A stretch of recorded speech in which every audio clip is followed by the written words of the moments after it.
Welcome. Thank you so much for joining us today. My name is DeBell, and I'm the Executive Director of the Pennsylvania Association for the Education of Young Children, or PennAEYC, and we're a statewide nonprofit membership organization of early care and education professionals. We're the Pennsylvania affiliate of the National Association for the Education of Young Children, and our mission is to be an effective voice for high-quality early childhood care and education. We do this through policy development, advocacy, and professional development and supports for early childhood professionals. Our vision is that each and every family in Pennsylvania will have access to high quality, affordable early care and education opportunities for their children, provided by a profession that is valued, well compensated, and supported. And we advocate at both the state and federal levels for investments and policies to improve the early care and education system, both for children and families, as well as the professionals and programs which serve them. And we focus on the issues of childcare, pre-K, and early intervention services for children with developmental delays primarily. And much of our work is done in partnership with a nonpartisan advocacy coalition. I'm very pleased to be here today with Jan Schwartz from our team. Jan? Thanks, Jen. My name is Jan Schwartz. I'm the Outreach Director leading PennAEYC's grassroots outreach and advocacy work focused on pre-K and childcare. The Pennsylvania Association for the Education of Young Children is a partner organization in early learning PA, ELPA's advocacy issue campaigns. These campaigns advocate for families being able to access voluntary, high-quality early care and education and healthy development opportunities for all Pennsylvania children. Early Learning PA's public policy agenda focuses on several key components: pre-kindergarten, home visiting, perinatal and child health, early intervention, and affordable childcare, provided by, as Jen said, a profession that is valued, supported, and well compensated. I've worked in the early care and education field for 17 years, and I work to strengthen the relationship between my organization and the community by acting as a liaison between multiple working groups composed of legislative, school, business, and community leaders. Today, we warmly welcome Elliot Haspel to the 7th Annual Easton Book Festival. The festival presents literary programs for adults and children, including readings, seminars, open mic performances, story times, panel discussions, and a small press expo. Program themes include mystery, horror, sci-fi, memoir, poetry, and politics. Thanks to the generous sponsorships from Lafayette College, Northampton County, and our organization, the Pennsylvania Association for the Education of Young Children, all of this is free and open to the public. Elliot is a nationally recognized child care policy expert and a senior fellow at the think tank Capita. He holds a BA in history from the University of Virginia, an MED in Education Policy and Management from Harvard's Graduate School of Education, and is currently pursuing a PhD in Early Childhood Policy from the University of Colorado, Denver. He's the author of Crawling Behind: America's Childcare Crisis and How to Fix It. Elliot released a new book in August called Raising a Nation: 10 Reasons Why Every American Has a Stake in Childcare for All. In the book, he argues that there are at least 10 distinct cases for why our country should invest in a strong childcare system. Elliot, thanks for taking the time to talk to us today. And So glad to be here. Well, we're glad you're here. People watching this might not know what it means when we talk about childcare. Before we get into a deep dive about this subject, I feel it's important for people to know what you mean when you say childcare. Can you tell me a bit more about how you use this term in your book? Yeah, thanks so much again. I appreciate the opportunity. And it's a great question to start with. I think sometimes we skip that and then we actually are talking past each other. So childcare is a human activity, right? It's the caring of children. When I use the term childcare, I'm talking about the regular, recurring, time-intensive care that goes into child development, really wherever that care is being delivered and by whomever it is being delivered. So we use lots of different words for this, right? Early care and education, early childhood education, pre-K, daycare, childcare. I'm talking about a very holistic view. So that's a child care center, that's a standalone facility, that's a licensed family child care home, which is where someone takes a few unrelated children into their home. That is a family friend or neighbor caregiver, which could be a grandparent or someone down the street. In my view, it can include stay-at-home parents who are also providing childcare. And it can happen. So in any of those settings, that is childcare. Where I kind of draw the line is it's not just about sort of the sort of individual child rearing decisions of, how are you going to sleep train a child? Like that is a part of childcare, but that's not like the kind of care we're talking about here. And I think the very short-term informal caregivers, kind of babysitters, things like that, are kind of outside of this conversation. So any sort of recurring, again, regular time-intensive care that's going into how children are being raised. That's what we're talking about. All right, thanks, Elliot. Everyone has a different experience with childcare, so it's a helpful starting point to kick us off. So as a membership organization of early care and education professionals, our organization wants early childhood educators to be valued, supported, and well compensated.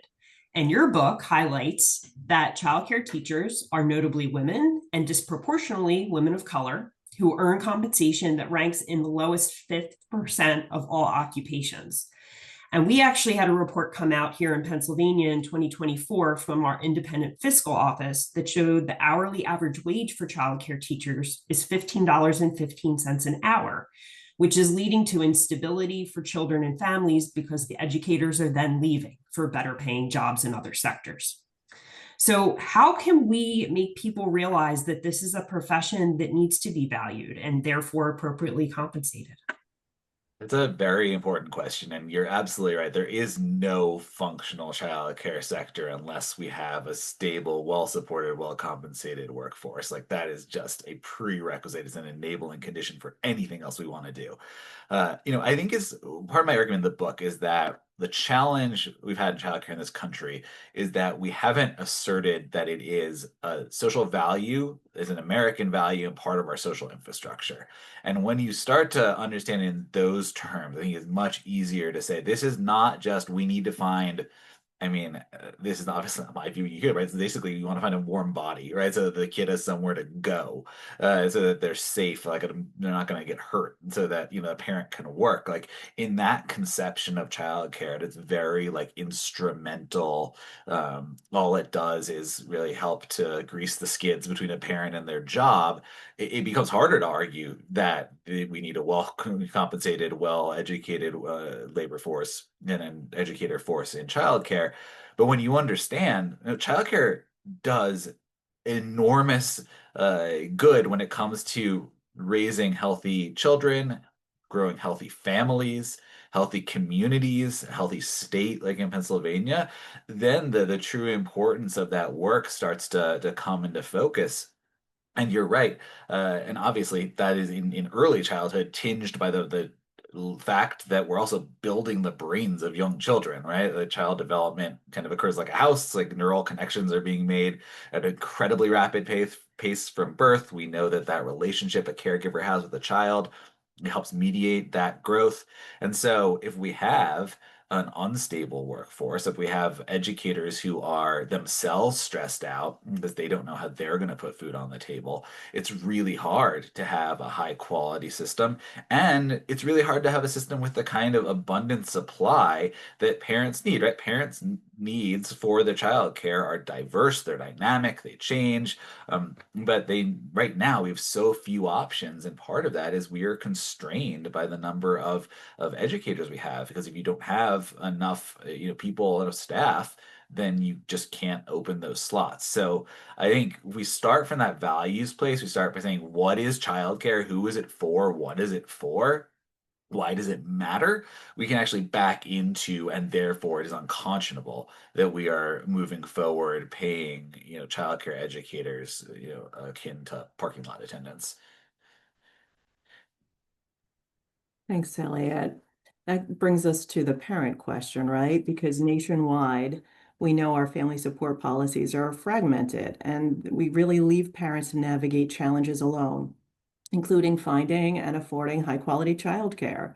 In your book, you highlight how parents are put into situations of competition with each other to enroll their children in childcare due to the state of our childcare system.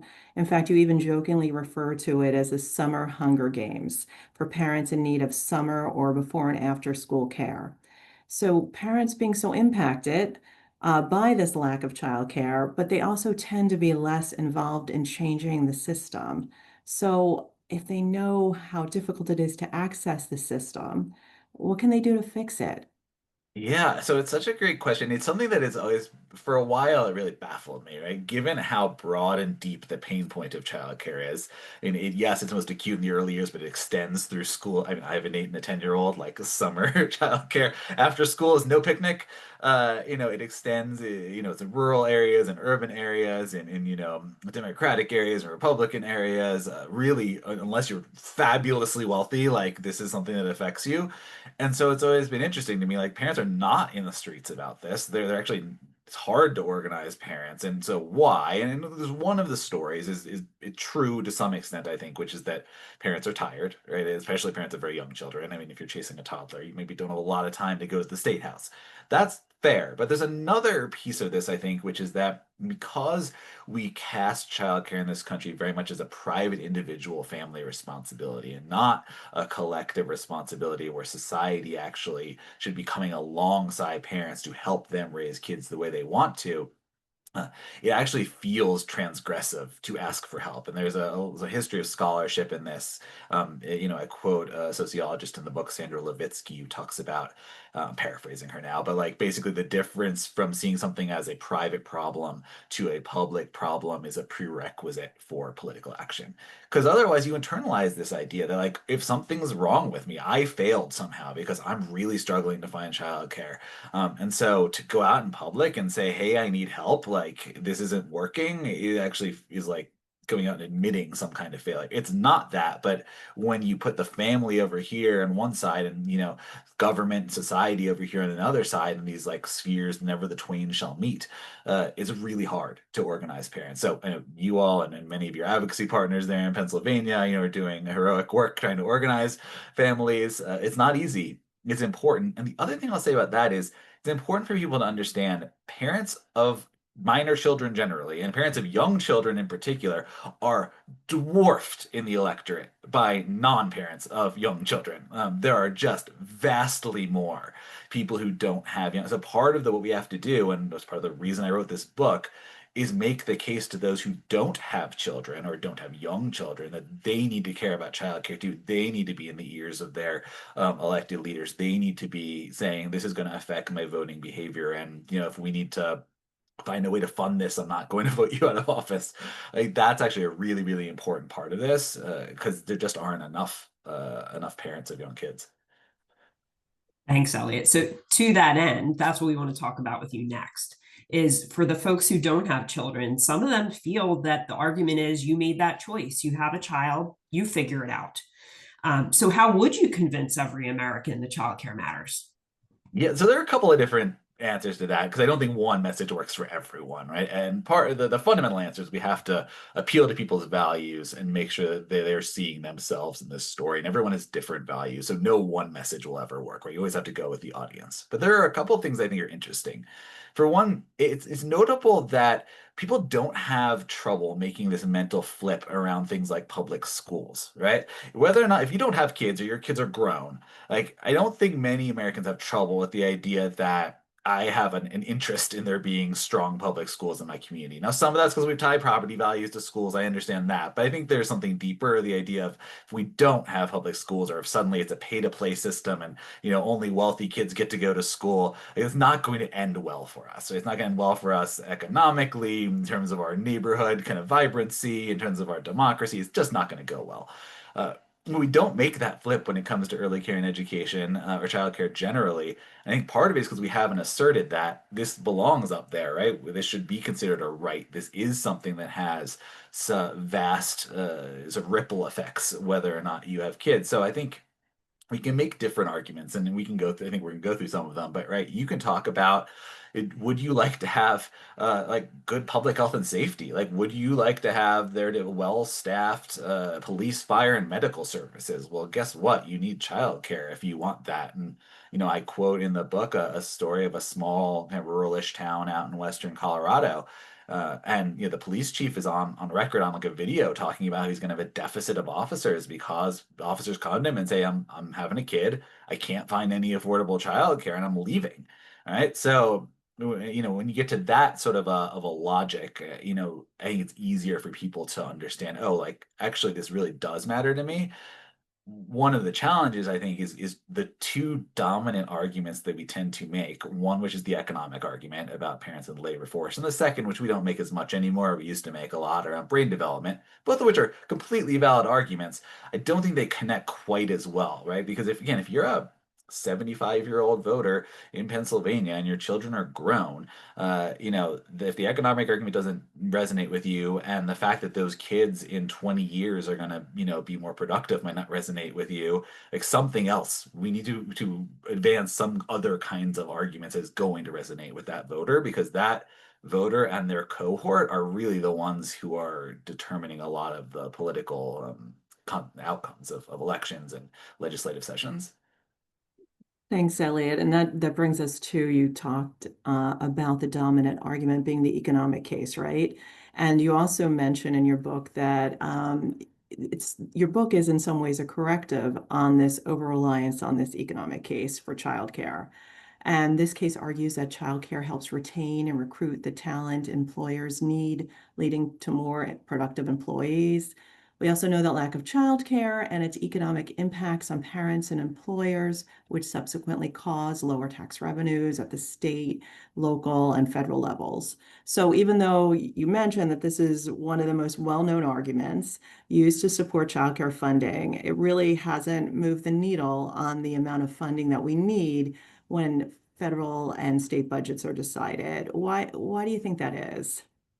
So yeah, I think the first thing to say, and I want everyone to hear me, like it's a valid and accurate argument. Like everything you just said, Jan, like is correct. Like it's accurate. Childcare does do those things. It does improve business productivity. It improves retention. It improves recruitment, right? It improves labor force participation, particularly among mothers of young children. Like that's all valid. My argument isn't stop saying that. My case is let's position that as one argument among many under the umbrella of childcare as an American value that supports healthy kids, healthy families, and healthy communities.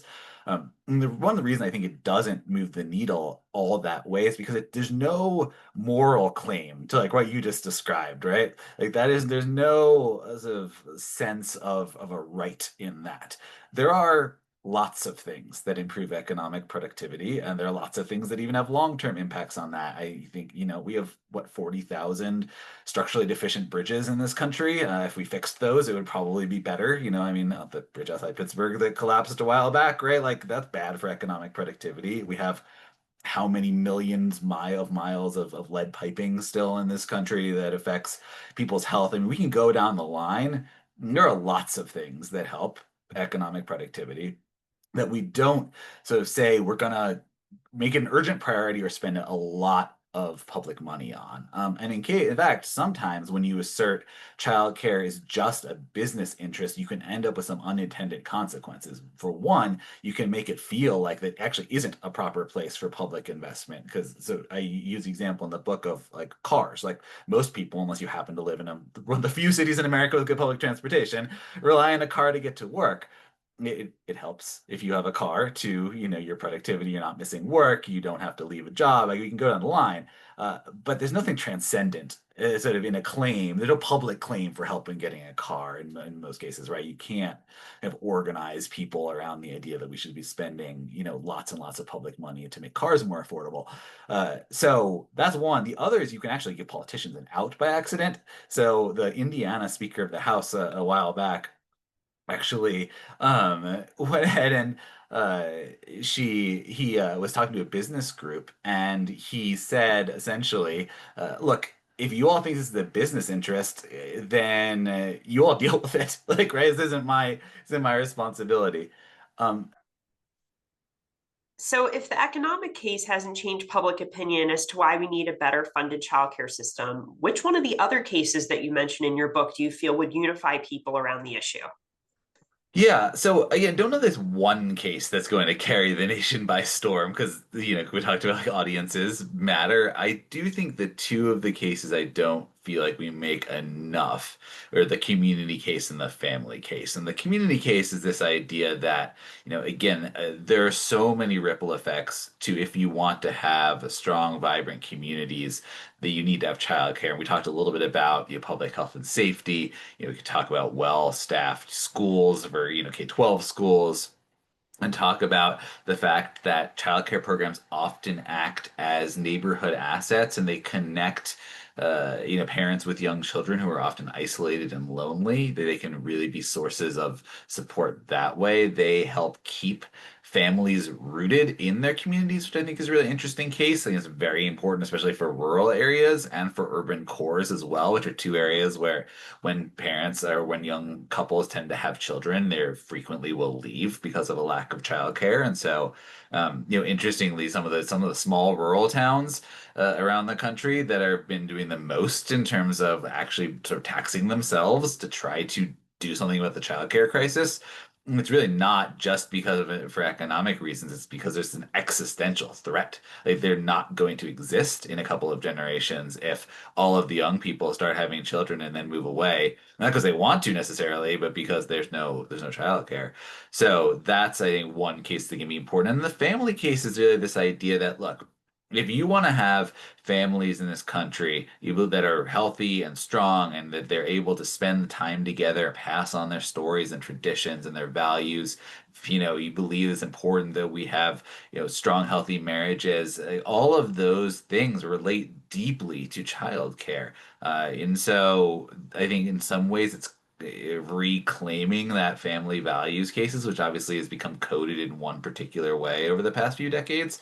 But actually, it's interesting if you look at some of the recent surveys that have been done of Americans around the values that they hold dearest, the value that dominates all the other ones isn't independence, it's not freedom, those are high, but the one that dominates all the other ones across all political parties is family.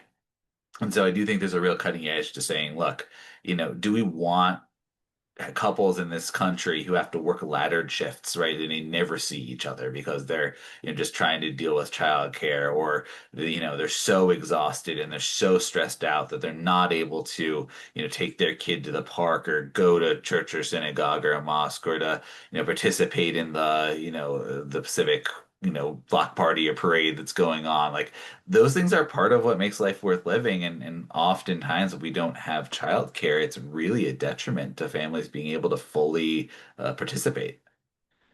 Thanks, Elliot. And you touched on the community case, and our next question is about advocacy efforts. And we have advocacy efforts with different coalition members, including Mission Readiness Pennsylvania, which is a bipartisan nonprofit, national security focused organization, and Fight Crime, Invest in Kids, a national bipartisan anti-crime organization of police chiefs, sheriffs, and district attorneys who work with us to secure equitable access to a robust system of voluntary high-quality early childhood care and education.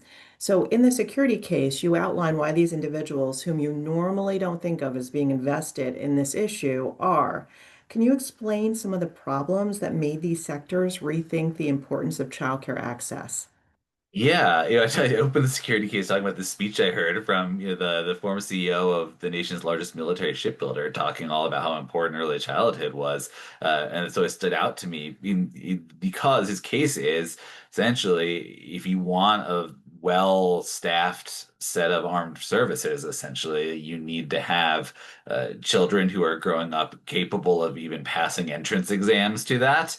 And that's is where I come. Like that's not the case that gets me up every morning, like, but it's very valid. And for some people who, are not spending their days thinking about childcare, but they're thinking about national security, the fact that they understand those connections actually is really important, I think. It's interesting that the best publicly funded childcare system we have in the United States is the military childcare system, right? We spend almost $2 billion in public funding every year on it, and it's still underfunded. but there you don't kind of run into those same arguments about should parents be working when their kids are young and things like that. We understand like if we want to have a well, again, well staffed and also for the people in the armed services to be able to be present and not worrying about what's going on at home, we have to have a good childcare system. So there's that. I think it's interesting the police chiefs, right, I mentioned, like have started to step up on this issue. We've seen a couple of police departments themselves that have actually started childcare centers next to their precincts because they're working unusual hours. People in law enforcement tend to be younger as a result of just what the job entails. So there are lots of kids in the picture. And I gotta point out, like you can almost, I think, use that foundation and then spiral it up from there. So, okay, great. So the police departments need childcare, then they're getting some sort of special childcare provision. Well, the fire departments need that, the hospitals need that, and the teachers need that. At some point, like, why don't we just do this for everyone? Why instead of going, profession by profession, don't we just apply it universally? But it's an interesting entry point because then you're not sort of appealing to, it's not, again, it's not necessarily making an appeal about child development in that case. You're making an appeal to something that everyone needs, whether or not you have kids, to our earlier conversation. Everyone needs there to be, safe communities. Everyone needs to be a safe nation. We all benefit from that, and childcare is an instrumental piece of making that happen. Thanks, Elliot. So you talked about a universal childcare system, and that's something that we need to have a flourishing nation. So can you give a little more information to us about what you think that system would look like in America? Yeah, absolutely. I mean, I think a couple of sort of prerequisites worth saying. It's going to require robust amounts of public funding. The market cannot and will not ever be able to solve this problem. Private businesses cannot and will not ever be able to solve this problem. And parents cannot and will not ever be able to solve this problem on their own. All of those things are pieces of the puzzle, but ultimately, we don't make these public goods, we don't make these right-based services work. With anything other than robust amounts of public funding. And if anyone doesn't believe that, imagine what would happen if instead of spending, $14,000, $15,000 per child in the K-12 system, we started spending $1,000 per child in the K-12 system, which is basically what we spend in the early years. And the whole thing would fall apart overnight. Right, we would run into a pay-to-play system. Teachers would be paid poorly. There would be scarcity. All the things that mark our childcare system. So that's one thing to say. None of this is getting done without a lot of public money that's recurring, and we need to be comfortable with that. It's worth it. We get far more back in social benefits and economic benefits than we put in.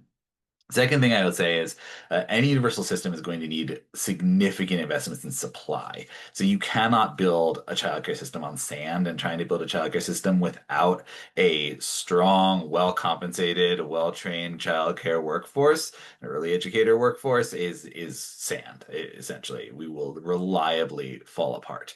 And so we need to be very honest about that. That's going to require some good, solid supply side investments. That includes, in my view, either giving childcare programs enough funding that they themselves can pay their staff well, or putting a sort of a sidecar policy in place like direct wage supplements like we see in Washington, D.C. and their pay equity fund and some other states which just directly pay programs to increase the wages of compensation of their educators. So that's really important.